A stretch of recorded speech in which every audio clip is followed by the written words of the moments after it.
basically the new electronic passport is characterized by security features mainly embedded in the electronic chip that are on the passport, and that electronic chip is the one that contains all the biometric data, including your picture, your fingerprints,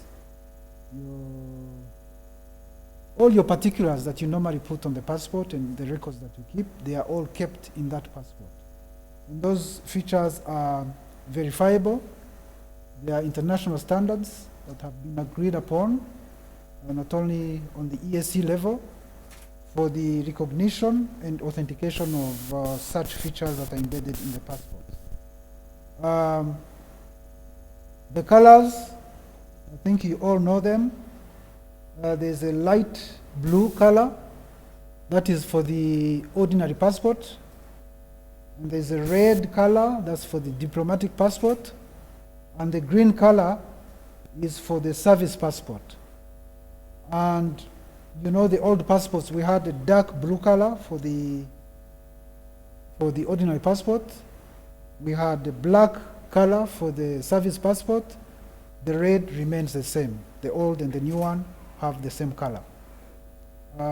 Apart from those visual features and the electronic chip that contains information that you don't see with your eyes, there are also other features that we have included in different pages of the passport, including some features, the visual graphics on each of the pages of the passport.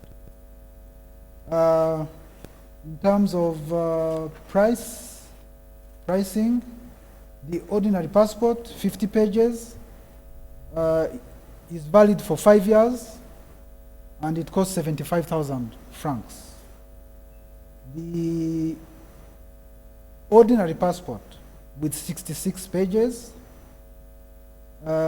is valid for 10 years and costs 100,000 francs. The ordinary passports for the children, that is kids under the age of 18, 34 pages, is valid for 2 years. For the kids under the age of 5, those above 6 years up to 16 years get a passport valid for 5 years at a cost of 25,000 francs. The service passport has 50 pages and is valid for 5 years, and it costs 15,000 Rwandan francs. This is a cost that is paid by government anyways. That's why it's 15,000. The passport for the diplomatic passport has 50 pages, and it's valid for 5 years, and it costs 50,000 Rwandan francs.